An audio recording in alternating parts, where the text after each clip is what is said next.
Hello everyone, आज के lecture में हम स्टार्ट करेंगे नीट आईआईटी सीरीज़ का लेक्चर नंबर 8 एक्सेलरेशन। अब इस लेक्चर के अंदर हम देखेंगे एक्सेलरेशन की थ्योरी और उससे इम्पॉर्टेंट सारे क्वेश्चंस जो प्रीवियस ईयर्स के अंदर आ चुके हैं। तो स्टार्ट करते हैं सबसे पहले एक्सेलरेशन से। एक्सेलरेशन होता क्या है? देखो यहाँ पे जो ये एक्सेलरेशन है ना, एक्चुअली इस वर्ड को हम थोड़ा सा गलत तरीके से इंटरप्रेट करते हैं। किस तरह से लेते हैं हम इसको? देखो एक्सेलरेशन हम बोल रहे change in velocity divide by time. Acceleration का हम मतलब समझते हैं कि उसकी जो वेलोसिटी है वो इंक्रीज हो रही है। हम हमेशा यही बोलेंगे क्योंकि वेलोसिटी है, अगर वो डिक्रीज हो रही है तो उसके लिए जैसे गाड़ी में ब्रेक लगा देते हैं, ब्रेक लगाने के बाद वेलोसिटी डिक्रीज हो जाती है, उसको तो हम रिटार्डेशन बोलते हैं। रिटार्डेशन या फिर डी एक्सेलरेशन, डिसेलरेशन, ये वर्ड यूज करते हैं। और यहाँ पर हमने जो एक्सेलरेशन वर्ड यूज किया है ना, वो दोनों के लिए ही किया। वेलोसिटी इंक्रीज हो रही है, वेलोसिटी डिक्रीज हो रही है, मतलब रिटार्डेशन के लिए भी। और किसी चीज़ की के अंदर एक्सेलरेशन आ गया मतलब उसकी स्पीड बढ़ गई। रियलिटी में अगर इंग्लिश में देखा जाए तो एक्सेलरेशन का मतलब होता है कि वहाँ पे वो चीज़ है वो एक्सेलरेट हो रही है, बढ़ रही है। और रिटार्डेशन मतलब डिक्रीज हो रही है। लेकिन फिजिक्स के अंदर एक्सेलरेशन दोनों के लिए एक कॉमन वर्ड है, ठीक है। तो एक्सेलरेशन का मतलब हो जाएगा change in velocity divide by total time, ठीक है। चेंज इन वेलोसिटी मतलब मान लो कि जो फाइनल वेलोसिटी है वो vf है और इनिशियल वेलोसिटी है वो vi है, डिवाइड बाय टोटल टाइम मतलब कितना टाइम इंटरवल उसको लगा है। टाइम इंटरवल के अंदर भी यही होगा, t final minus t initial. इसकी जगह हम v माइनस u भी कर सकते हैं और यहाँ पे tf minus ti। v final velocity होती है हमारी और u क्या होती है? इनिशियल वेलोसिटी होती है, ठीक है। एक तरह से यहाँ पे जो एक्सेलरेशन है उसको हम दिखाते हैं a से, जिसको हमने लिख दिया है dv by dt, delta v by delta t। और एक्सेलरेशन की यूनिट होगी मीटर पर सेकेंड स्क्वायर, ठीक है। और जो एक्सेलरेशन होगा यहाँ से टू टाइप्स का होगा, एक होगा पॉजिटिव एक्सेलरेशन और एक होगा नेगेटिव एक्सेलरेशन। पॉजिटिव कब? अगर फाइनल स्पीड ग्रेटर देन है इनिशियल स्पीड से, और अगर फाइनल स्पीड कम हो गई है इनिशियल स्पीड से तो उसको हम बोलते हैं कि वहाँ पे रिटार्डेशन आ गया है, एक्सेलरेशन है वो नेगेटिव है। अब यहाँ पे जो ये वर्ड है ना एक्सेलरेशन, ये एक्चुअली डिपेंड किस किस चीज़ पे कर रहे हैं, मतलब कब है वो बॉडी के अंदर एक्सेलरेशन आएगा। हम यहाँ पे एक्सेलरेशन का मतलब दोनों के लिए ही ले रहे हैं कि उसकी वेलोसिटी चेंज हो गई, चाहे वो इंक्रीज हो या फिर वो डिक्रीज हो। तो वो सिचुएशंस हमें बतानी है जिसकी वजह से बॉडी में एक्सेलरेशन आ रहा है। तो यहाँ पे बेसिकली 3 सिचुएशन होती है जब उसके अंदर एक्सेलरेशन आता है, तो वो देखते हैं विद एग्जाम्पल। तो देखो बॉडी में एक्सेलरेशन कब कब आता है, उसके तीनों मेथड देखते हैं। सबसे पहला प्रोसेस क्या होगा? सबसे पहला प्रोसेस होता है when the direction of velocity changes, जब डायरेक्शन चेंज होगी। When the direction of velocity changes. देखो हमने पढ़ा था कि जो वेलोसिटी होती है वो क्या होती है, प्रीवियस लेक्चर में हमने देखा था वेलोसिटी का मतलब स्पीड प्लस डायरेक्शन, ठीक है। अब एक्सेलरेशन चेंज हो रहा है, एक्सेलरेशन है मतलब बॉडी में एक्सेलरेशन की वैल्यू पॉजिटिव है, नेगेटिव है, मतलब जीरो नहीं है। अगर बॉडी के अंदर एक्सेलरेशन है मतलब उसकी वेलोसिटी चेंज हो रही है। और वेलोसिटी चेंज कब होगी? या तो उसकी स्पीड चेंज हो या फिर डायरेक्शन चेंज हो। अभी के लिए हमने मान लिया कि उसकी डायरेक्शन चेंज हो रही है, मीन्स वेलोसिटी की डायरेक्शन बदल रही है, या फिर बोल सकते हैं कि बॉडी की डायरेक्शन बदल रही है, ठीक है। तो एक ही कॉन्सेप्ट है, स्पीड कांस्टेंट है इस केस में, ध्यान रखना एक ही स्पीड से मूव कर रहा है। अगर मैं बोल दूं कि एक पार्टिकल है वो सर्कल में मूव कर रहा है, ठीक है, और कितनी स्पीड से मूव कर रहा है? 5 मीटर पर सेकेंड से। तो ये जो 5 मीटर पर सेकेंड है ना, यहाँ पे भी 5 मीटर पर सेकेंड है, यहाँ पे भी, यहाँ पे भी, यहाँ पे भी, हर जगह उसकी स्पीड 5 मीटर पर सेकेंड है। मतलब स्पीड तो एक जैसी हो गई कांस्टेंट, डायरेक्शन बदल रही है, यहाँ से वो ऐसे जा रहा है, यहाँ पे वो ऐसे जा रहा है, इस पॉइंट पे वो ऐसे जा रहा है, यहाँ पे ऐसे जा रहा है, यहाँ पे ऐसे गया। तो डायरेक्शन हर बार बदली है, तो यहाँ पे अब डायरेक्शन बदली तो इसका मतलब वेलोसिटी तो बदल गई, क्योंकि दोनों में से चाहे कुछ भी चेंज हो वेलोसिटी तो बदल ही जाएगी, चेंज हो जाएगी। तो जब वेलोसिटी चेंज हो गई दैट मीन्स उसमें एक्सेलरेशन आ गया। तो एक्सेलरेशन में चेंज कब आता है? डायरेक्शन चेंज होने पे। एग्जाम्पल क्या हो गया? Uniform circular motion. ठीक है, एक पॉइंट तो ये हो गया। अब सेकंड पॉइंट देखते हैं। सेकंड पॉइंट क्या होगा? When magnitude of velocity changes, when magnitude of velocity changes, जब वेलोसिटी का मैग्नीट्यूड चेंज होता है, वेलोसिटी का मैग्नीट्यूड चेंज होना मतलब उसकी स्पीड चेंज हो रही है, डायरेक्शन चेंज हो ना हो लेकिन मैग्नीट्यूड पक्का चेंज होगा। अब इसका एग्जाम्पल क्या होगा? इसका एग्जाम्पल हमने ले लिया कि मोशन अंडर ग्रेविटी, मतलब कोई भी बॉडी है, फॉर एग्जाम्पल किसी भी बॉडी को, किसी भी पार्टिकल को हमने ऊपर की तरफ थ्रो कर दिया, ऐसे ऊपर की तरफ हमने थ्रो किया ऊपर की तरफ, या फिर उस बॉडी को नीचे की तरफ ड्रॉप कर दिया। तो देखो जब बॉडी ऊपर की तरफ गई डायरेक्शन फिक्स है, नीचे की तरफ आ रही है डायरेक्शन फिक्स है। दोनों में से कोई भी एक एग्जाम्पल ले लो। मान लो हम ऊपर वाला ले रहे एक बार के लिए, तो यहाँ पे डायरेक्शन क्या हो गई? फिक्स हो गई। लेकिन जैसे जैसे वो ऊपर जा रही है उसकी वेलोसिटी कम हो रही है, मतलब उसकी स्पीड कम हो रही है, स्पीड डिक्रीज हो रही है, और यहाँ पे जाके उसकी फाइनल स्पीड 0 हो गई, तभी तो वो वापस रिटर्न करेगी। अगर स्पीड 0 ना हो तो ये बॉडी ऊपर जाती जाएगी, जो बिल्कुल टॉप की स्पीड चलेगी ना वहाँ पे जाके उसकी स्पीड क्या हो गई? 0 हो गई। तो यहाँ पे देखो मैग्नीट्यूड चेंज हो रहा है ना, मैग्नीट्यूड मतलब स्पीड चेंज हो रही है, और स्पीड चेंज हो गई तो मतलब वेलोसिटी चेंज हो गई, वेलोसिटी चेंज हो गई तो मतलब उसमें एक्सेलरेशन आ गया। तो इसका दूसरा एग्जाम्पल क्या हो गया? सेकेंड केस में एक्सेलरेशन कब आएगा? Motion under gravity, motion under gravity, कि या तो किसी बॉडी को ऊपर की तरफ थ्रो कर दो या किसी बॉडी को नीचे की तरफ ड्रॉप कर दो, दोनों ही केसेस में एक्सेलरेशन आएगा। और तीसरा वे क्या है एक्सेलरेशन लेकर आने का? जब दोनों ही चीज़ें चेंज हो, when both magnitude and direction changes, when both magnitude and direction change, अगर दोनों चीज़ें चेंज हो जाए तो भी उसके अंदर क्या आएगा? एक्सेलरेशन आएगा। देखो बेसिकली हमारा यहाँ पे पर्पज है एक्सेलरेशन लेके आना। वो कब आएगा? जब उसकी वेलोसिटी में चेंज आएगा, जब वेलोसिटी चेंज होगी तभी पॉसिबल एक्सेलरेशन लेके आना। वेलोसिटी कब चेंज होगी? जब या तो उसकी स्पीड चेंज हो, या डायरेक्शन चेंज हो, या फिर दोनों ही चेंज हो जाए। ठीक है, तो डिवाइड बाय टाइम। एक केस में हमने स्पीड कांस्टेंट रखी, डायरेक्शन बदल गई, दूसरे केस में स्पीड बदल गई, डायरेक्शन कांस्टेंट रखी, तीसरे केस में दोनों ही बदल गई। तो मतलब एक्सेलरेशन के 3 पॉसिबल वेज हैं। और इसका एग्जाम्पल क्या होगा? Projectile, motion of A projectile, motion of A projectile. अब ये प्रोजेक्टाइल का कॉन्सेप्ट हम आने वाले लेक्चर्स के अंदर देखेंगे। ठीक है, तो ये 3 वे थे हमारे एक्सेलरेशन प्रोड्यूस करने के किसी भी बॉडी के अंदर।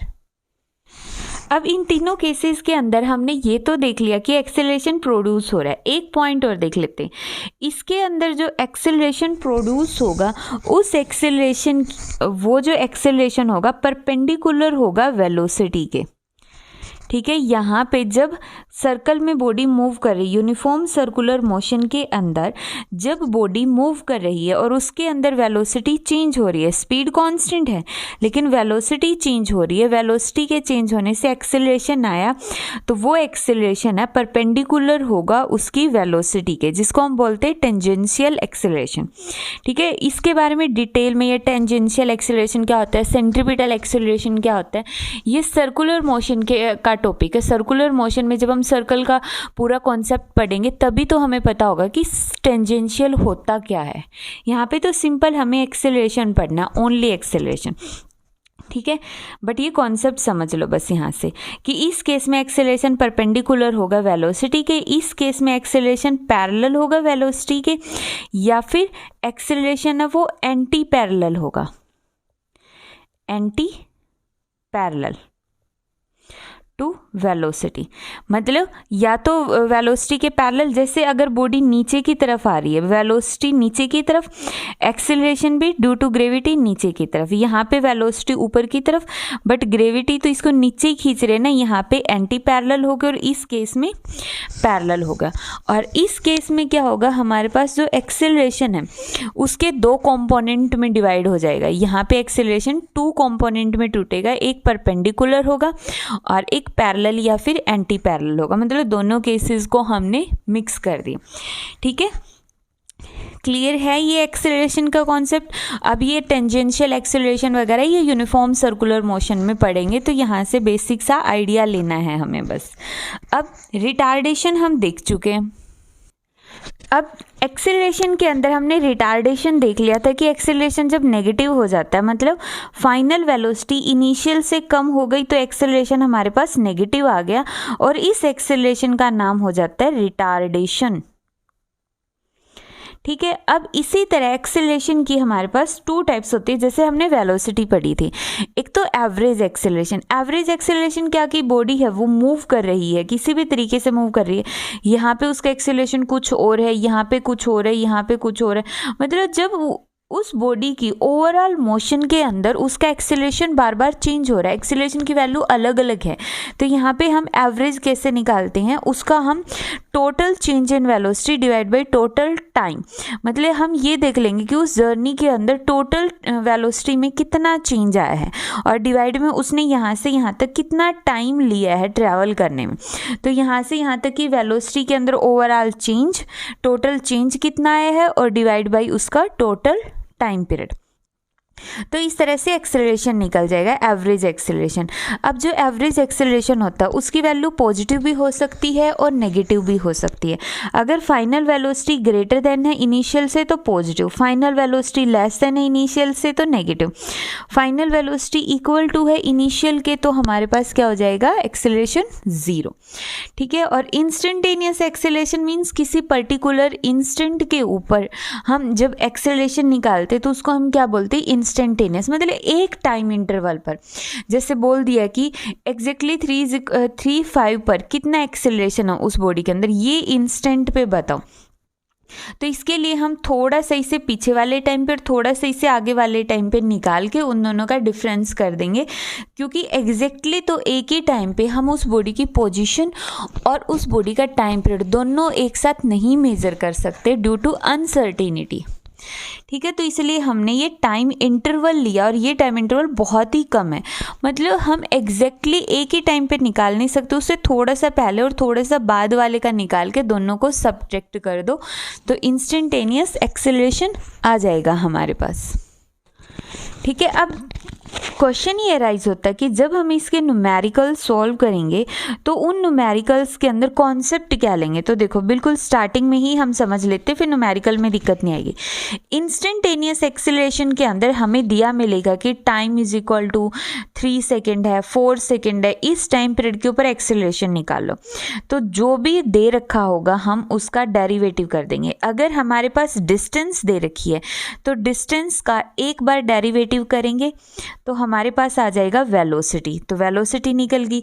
फिर वेलोसिटी का दोबारा डेरिवेटिव करेंगे तो हमारे पास आ जाएगा एक्सेलरेशन। तो हमें क्या करना, उसका डेरिवेटिव करके, मतलब हमें जब एक्सेलरेशन निकल गया किसी भी टर्म में दे रखा, जैसे इन्होंने दे दिया x is equal to 4t² + 5t, इस तरह से दे दिया, तो उसका डेरिवेटिव करके वेलोसिटी निकालो, फिर डेरिवेटिव करके एक्सेलरेशन निकाल लो, और जो टाइम की टर्म में फॉर्मूला बन गया, टाइम की वो वाली वैल्यू पुट कर दो, एक्सेलरेशन निकल जाएगा, इंस्टेंटेनियस एक्सेलरेशन। ठीक है, कंफ्यूज मत होना, इसके क्वेश्चंस हम करेंगे, बस ये ध्यान रखना है कि इसमें हमने जो वेलोसिटी का डेरिवेटिव करना है, मतलब 2 बार, अगर डिस्टेंस दे रखी है तो इसका 2 बार डेरिवेटिव करके एक्सेलरेशन निकाल लो और फिर उसके अंदर टाइम की वैल्यू पुट करो। तब इंस्टेंटेनियस निकलता है। और एवरेज एक्सेलरेशन कब निकलता है, जो वेलोसिटी, अब एवरेज कब निकलता है, यहाँ पे टाइम की दो वैल्यू दी मिलेगी, एक जैसे 2 सेकेंड दे दी और फिर टाइम दे दिया 4 सेकेंड। तो हमें क्या करना है, यहाँ पे पहले V2 निकाल लो, V1 या V2 जो भी निकालना, V1 निकाल लो, एक V2 निकाल लो। फिर एक्सेलरेशन हमें डेरिवेटिव करके नहीं निकालना है, एवरेज एक्सेलरेशन के लिए V1 और V2 के अंदर ही टाइम पीरियड की वैल्यू पुट करके फिर बस V2 माइनस V1 और T2 माइनस T1 कर दो। तो इंस्टेंटेनियस में डेरिवेटिव क्या करके निकाला जाता है और लास्ट में टाइम पीरियड की वैल्यू पुट की जाती है।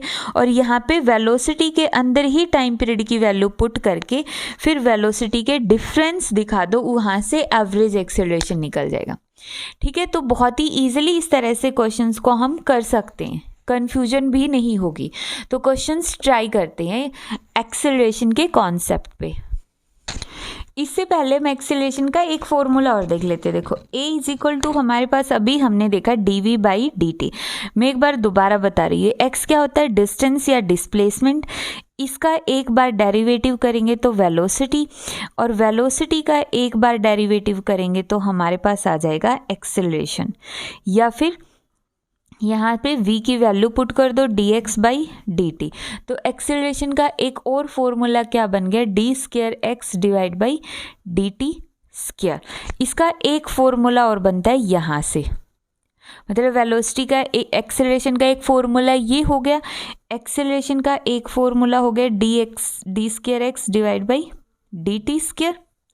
और एक फॉर्मूला यहाँ से बनता है किस तरह से, dv/dt है, इसको dx से डिवाइड और dx से अगर मल्टीप्लाई कर दे तो क्या कोई फ़र्क पड़ता है, इससे कैंसिल, ओवरऑल यही आ गया, कुछ फ़र्क नहीं पड़ा। ठीक है, लेकिन dx/dt क्या होता है, वेलोसिटी। तो एक्सेलरेशन को हम v dv/dx इस तरह से भी लिख सकते हैं। ठीक है, न्यूमेरिकल्स में यूज होगा, A = v dv/dx। सॉल्व करते इसके कुछ क्वेश्चंस। इसमें इन्होंने फर्स्ट क्वेश्चन दे रखा है, देखो एक एग्जांपल दिया हुआ है, the distance travelled by the body is proportional to the square of distance. Distance travelled by body is proportional to square of the time, square of the time. What type of motion this body is. तो ये इस body ने किस तरह की motion की, हमें उस मोशन का नाम बताना है। अब इन्होंने बोला कि जो डिस्टेंस है डायरेक्टली प्रोपोर्शनल है टाइम के स्क्वायर के। ठीक है, तो सबसे पहले किस टाइप की मोशन है, एक्सेलरेटेड है, नॉन एक्सेलरेटेड है, ये बताना है।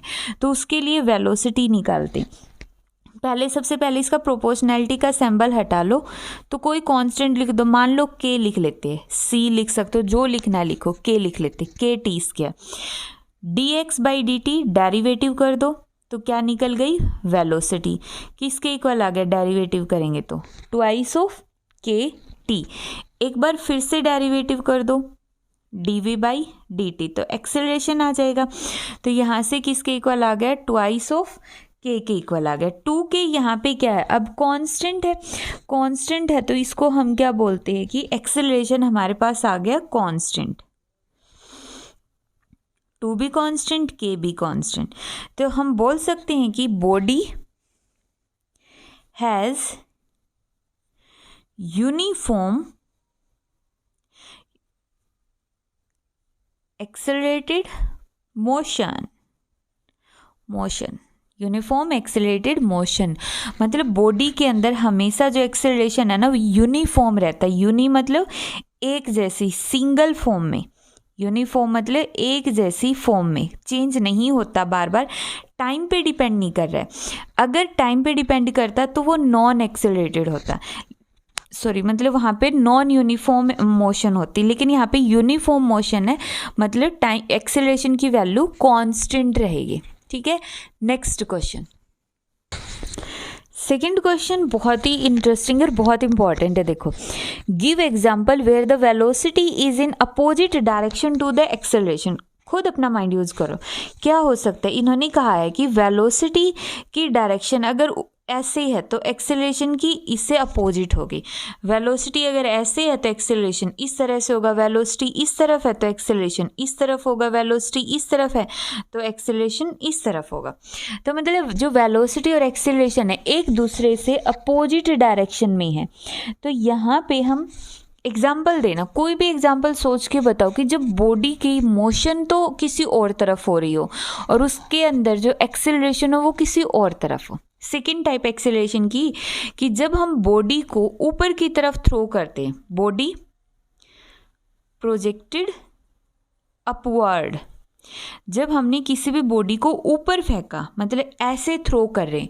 अब देखो ऊपर की तरफ थ्रो कर रहे हैं तो बॉडी तो ऐसे ऐसे ऊपर करके जा ही रही है तो वेलोसिटी ऊपर है, बट जो हमारी स्वीट सी अर्थ है इस बॉडी को नीचे खींच रही है।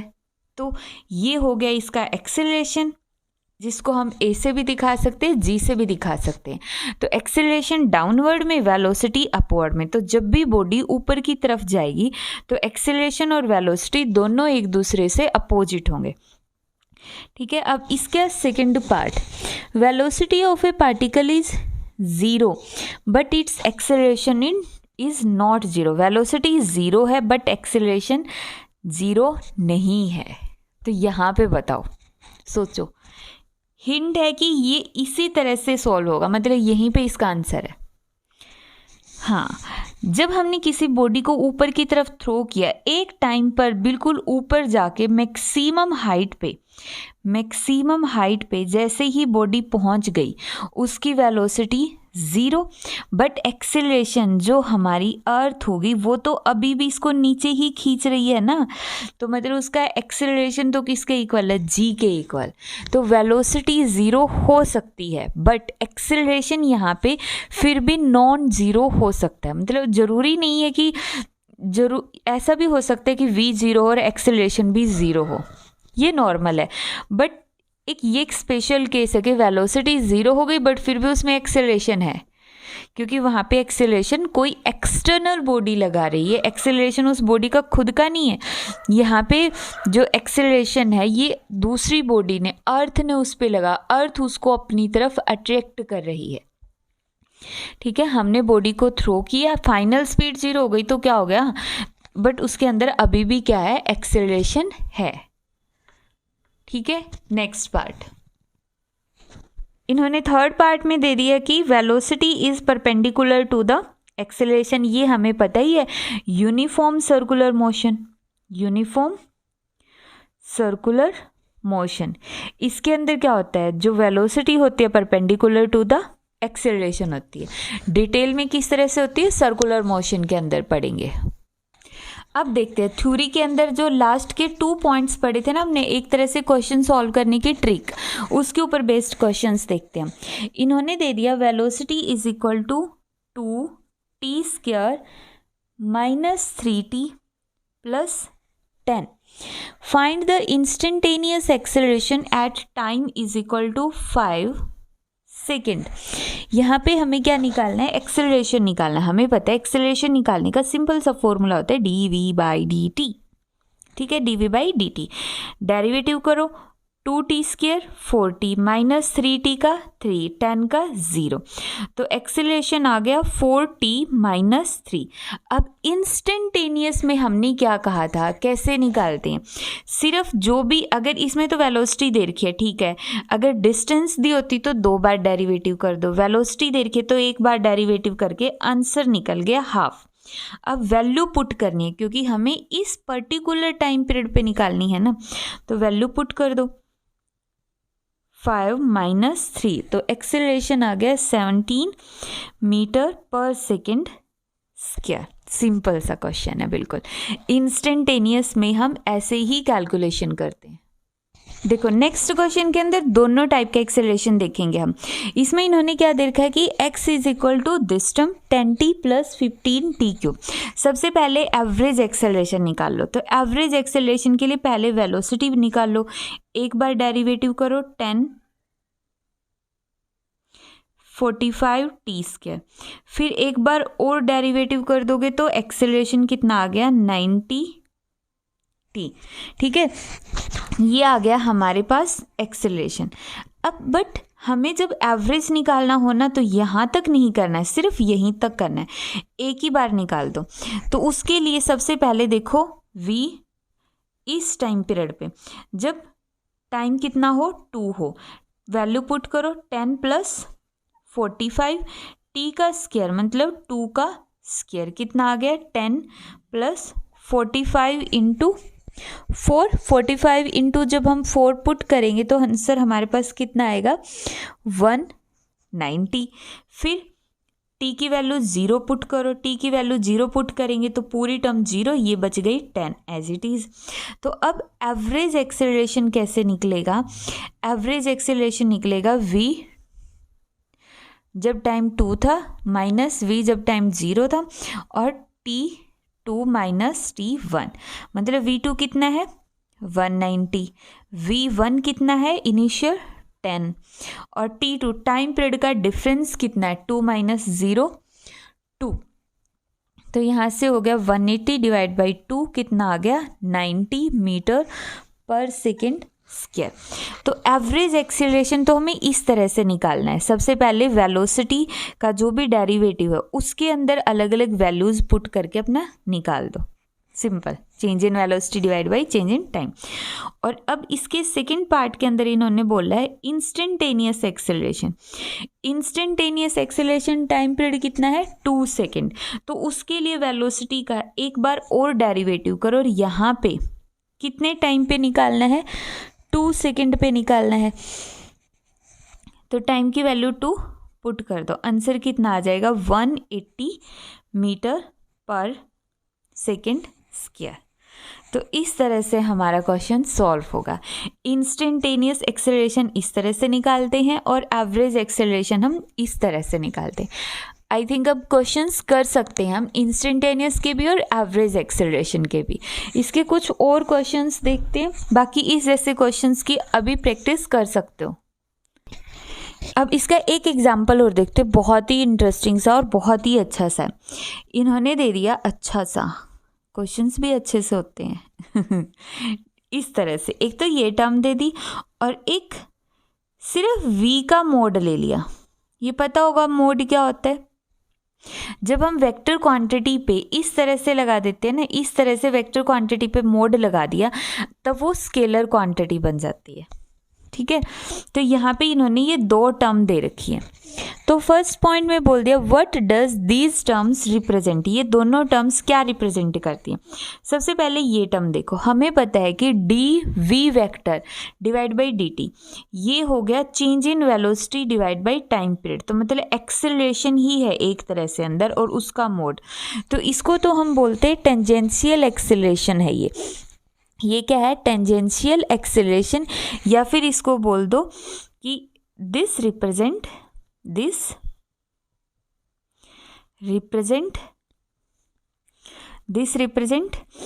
किसको, change in velocity divide by change in time.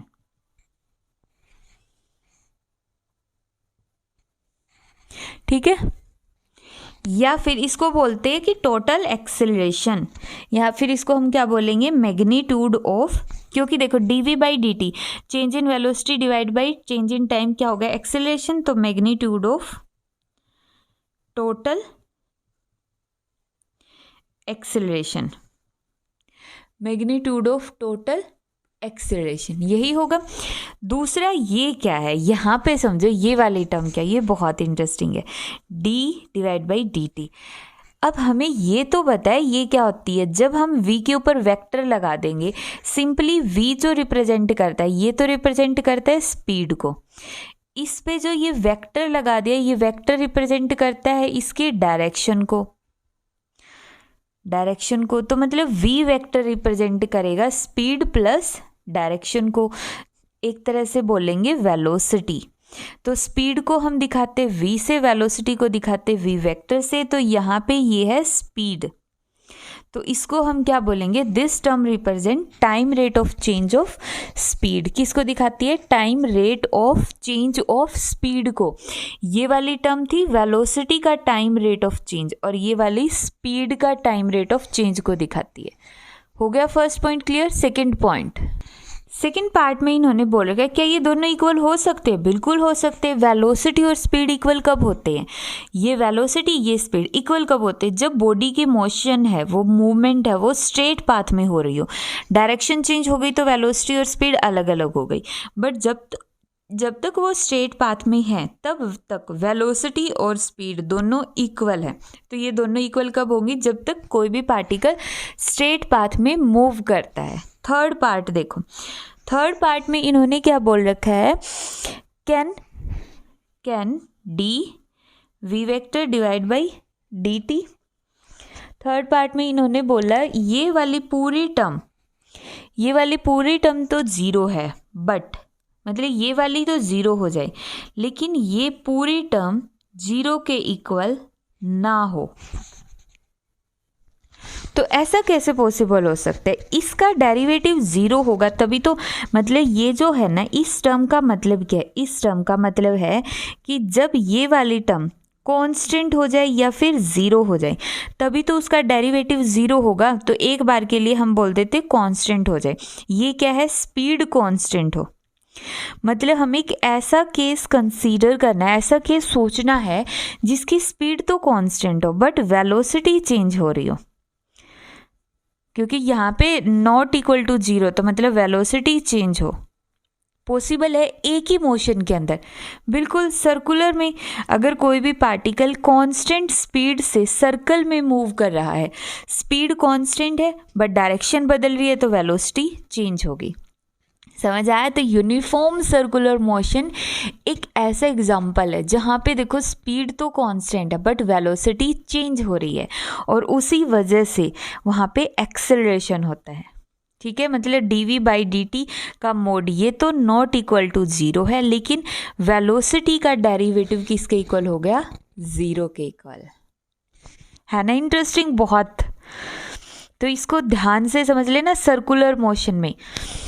Fourth point इन्होंने बोल रखा है क्या इसका उल्टा पॉसिबल है, ऐसा कि मतलब इसका डेरिवेटिव तो ज़ीरो ना हो बट अगर वेलोसिटी का डेरिवेटिव करे तो वो ज़ीरो हो जाए।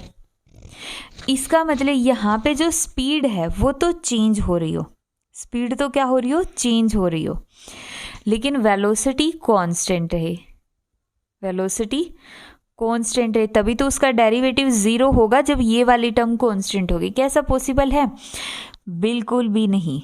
क्या कोई भी एग्जाम्पल ले सकते हो, जब हमें पता है कि स्पीड के चेंज होते ही वेलोसिटी तो चेंज होगी ही। वेलोसिटी का मतलब क्या होता है, वेलोसिटी का मतलब ही दो लोगों का ग्रुप है। कौन कौन से दो लोग हैं इसमें, स्पीड प्लस डायरेक्शन। इन दोनों में से अगर एक भी चेंज हुआ तो वेलोसिटी चेंज हो जाएगी। ठीक है, तो ये वाला केस पॉसिबल नहीं है। ठीक है, अब इसके कुछ क्वेश्चंस देख रहे हैं। तो ठीक है, ये एक एग्जांपल था, इसको अच्छे से कर लेना स्टडी। देखो नेक्स्ट क्वेश्चन इन्होंने बोल दिया, if a particle moves with an acceleration, मतलब पार्टिकल में एक्सेलरेशन है नॉट इक्वल टू ज़ीरो, मतलब उसमें कुछ ना कुछ एक्सेलरेशन होगा, then which of the following can remain constant, क्या चीज़ है वो कांस्टेंट रह सकती है। एक्सेलरेशन कब आता है, जब उसकी वेलोसिटी में चेंज हो। ठीक है, वेलोसिटी में चेंज हो। वेलोसिटी किसके कॉम्बिनेशन से बनी है, स्पीड प्लस डायरेक्शन। अब ऑप्शन देखो, both speed and velocity constant, कोई ज़रूरी नहीं है। Neither speed nor velocity, only velocity only speed. क्या चीज़ कांस्टेंट रह सकती, एक्सेलरेशन चेंज होना चाहिए, मतलब वेलोसिटी में तो चेंज आना चाहिए तभी तो एक्सेलरेशन नॉट ज़ीरो होगा।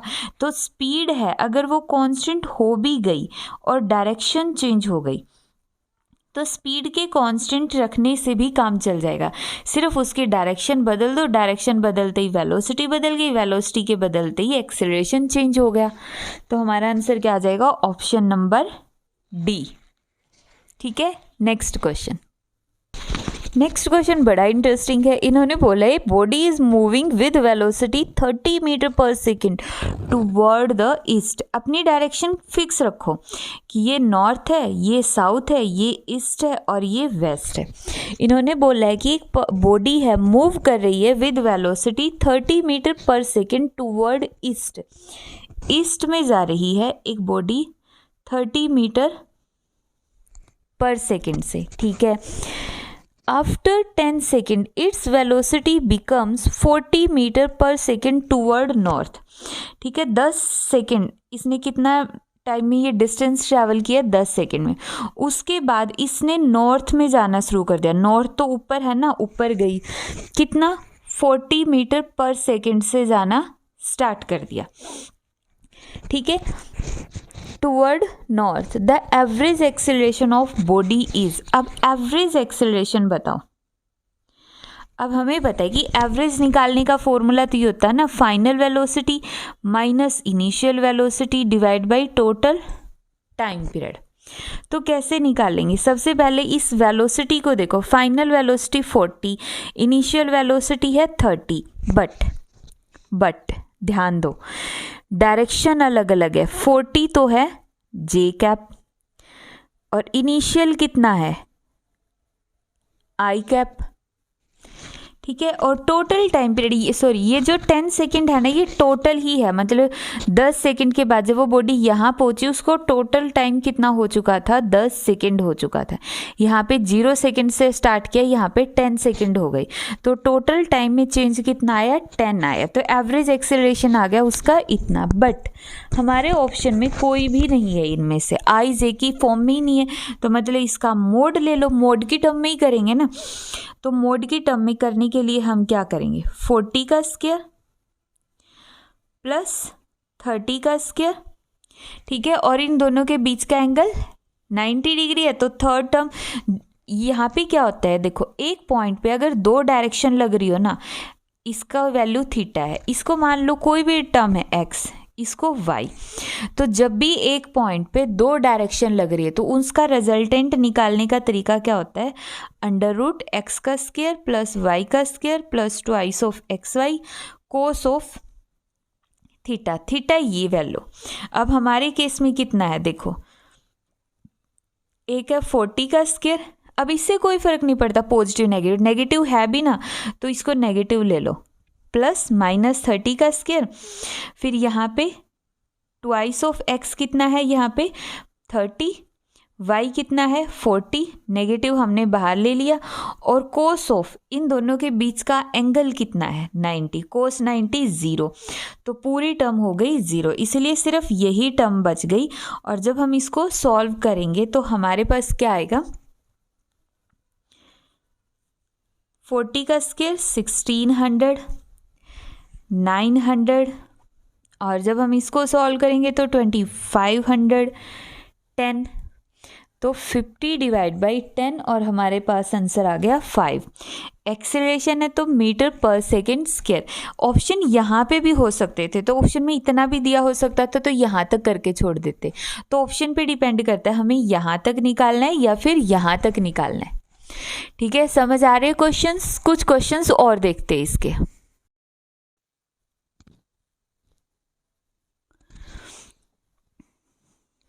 नेक्स्ट क्वेश्चन हमारे पास है, if a particle is moving along straight line with increasing speed then, इनमें से कौन सा ऑप्शन करेक्ट होगा अगर उसकी जो स्पीड है वो इंक्रीजिंग है। स्पीड कैसी है, इंक्रीजिंग, स्पीड इंक्रीजिंग है, तो कौन सा ऑप्शन करेक्ट होगा। सबसे फर्स्ट ऑप्शन देखते हैं, इट्स एक्सेलरेशन इज नेगेटिव। क्या उसका एक्सेलरेशन नेगेटिव होगा, सोच के देखो। सेकंड ऑप्शन में एक्सेलरेशन में बी डिक्रीजिंग, दूसरे में बोल रहा है कि एक्सेलरेशन है मे बी डिक्रीजिंग हो और मे बी इंक्रीजिंग हो। ये जो मे वर्ड है ये इंपॉर्टेंट है, ठीक है। और थर्ड ऑप्शन है it's acceleration is positive. Third option है तो डिक्लेयर ही कर दिया कि एक्सेलरेशन पॉजिटिव ही होगा। देखो इन्होंने कहा है स्पीड इज इंक्रीजिंग, ठीक है, स्पीड इंक्रीज हो रही है तो एक्सेलरेशन पॉजिटिव होता है, बट अगर उसने अपनी डायरेक्शन को रिवर्स कर लिया तो वेलोसिटी तो चेंज हो गई, नेगेटिव चली गई। तो जो उसका एक्सेलरेशन है पॉजिटिव हो सकता है, नेगेटिव भी हो सकता है, बट कोई कंपल्सरी तो नहीं है कि पॉजिटिव ही हो या फिर नेगेटिव ही हो। तो मतलब मे वाला ऑप्शन क्या है, करेक्ट है, कि जो उसका एक्सेलरेशन है स्पीड इंक्रीजिंग होने के बावजूद भी एक्सेलरेशन नेगेटिव हो सकता है। तो इसका आंसर क्या आ जाएगा, ऑप्शन नंबर सेकंड। ये बोल रहे कि 100% नेगेटिव होगा और ये 100% पॉजिटिव होगा। 100% तो नहीं होता है, देखो ठीक है, दोनों केसेस हैं, स्पेशल केसेस है कि दोनों ही पॉसिबल है, बट इसने कहा कि पॉसिबिलिटी ये भी हो सकती है। तो ये वाला ऑप्शन ज़्यादा करेक्ट लग रहा है। नेक्स्ट क्वेश्चन में इन्होंने बोल दिया at any instant the velocity and acceleration of A particle moving along A straight line. एक पार्टिकल है बिल्कुल स्ट्रेट लाइन के अंदर मूव कर रहा है, तो इन्होंने बताया कि जो वेलोसिटी और एक्सेलरेशन है उसके अंदर क्या रिलेशन होगा अगर पार्टिकल स्ट्रेट पाथ में जाते हुए अपनी स्पीड को इंक्रीज कर रहा है, मतलब उसकी स्पीड कैसी है, इंक्रीजिंग है।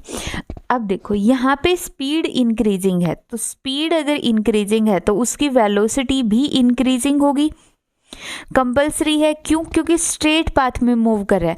अगर पाथ को मेंशन नहीं करता है दैट मीन्स वो टर्न भी कर सकता है, तो उस टाइम पे तो ये ऑप्शन कंपल्सरी नहीं होता। स्पीड के बढ़ने से वेलोसिटी डिक्रीजिंग भी हो सकती, नेगेटिव भी हो सकती है, पॉजिटिव भी, बट स्ट्रेट पाथ में वेलोसिटी हमेशा पॉजिटिव होगी। तो v ग्रेटर देन 0 होगा और v ग्रेटर देन 0 होने के बाद एक्सेलरेशन को भी ग्रेटर देन 0 होना पड़ेगा, मतलब एक्सेलरेशन भी कैसा होगा, पॉजिटिव। तो हमारा आंसर क्या आ जाएगा, option number first. Next question में इन्होंने बोला the initial velocity of A particle is u। उसकी इनिशियल वेलोसिटी कितनी दे रखी है, u, जब टाइम कितना है 0, and the acceleration a is given by, जो एक्सेलरेशन है उसको किस तरह से रिप्रेजेंट करते हैं, अल्फा t की power 3/2। Which of the following relation is valid, इनमें से कौन सा रिलेशन वैलिड होगा। तो देखो एक्सेलरेशन को हम कैसे लिख सकते हैं, dv/dt लिख सकते हैं, अल्फा t 3/2। ऑप्शन के अकॉर्डिंग हमें चाहिए वेलोसिटी, और वेलोसिटी निकालने के लिए हमें इसका डेरिवेटिव फिनिश करना पड़ेगा। तो डेरिवेटिव को ख़त्म कर दो और उसके लिए हमें क्या करना है, इंटीग्रेशन करना है।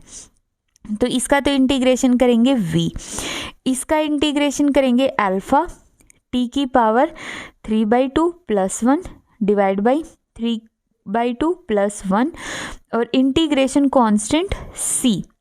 तो यहाँ से v आ गया अल्फा t की पावर 5/2 और नीचे भी कितना आ गया 5/2, मतलब 2/5 और कांस्टेंट c।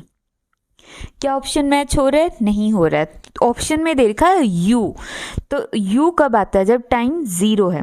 जब टाइम 0 होता है वेलोसिटी u के इक्वल होती है। टाइम को 0 मान लो, टाइम की जगह 0 पुट करेंगे तो c is equal to u, c की जगह क्या आ गया u, ये वाली वैल्यू इस इक्वेशन में पुट करो, v is equal to u plus 2/5 alpha t की पावर 5/2। ऑप्शन नंबर 4 हो गया। नेक्स्ट क्वेश्चन, इजी सा क्वेश्चन है, जब भी एक्सेलरेशन दे रखा हो वेलोसिटी पूछी हो तो इंटीग्रेशन कर दो, और अगर वेलोसिटी दे के एक्सेलरेशन पूछ रखा हो तो डिफरेंशिएशन कर दो।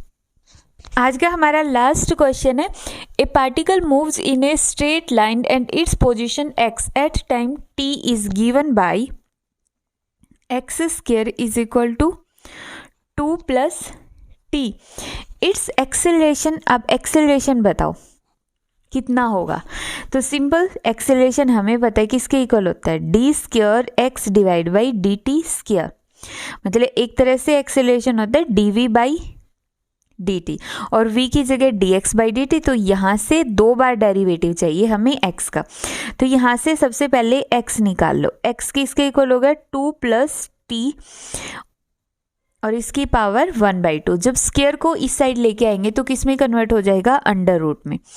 अब dx/dt कर दो, dx बाई dt मतलब वेलोसिटी, किसके इक्वल हो जाएगा, डेरिवेटिव 1/2 पावर आगे t प्लस 2 और डिफ्रेंशिएशन में पावर में से एक सब्ट्रैक्ट कर देंगे तो कितना आ गया, t प्लस 2 और माइनस 1/2, ये आ गई वेलोसिटी।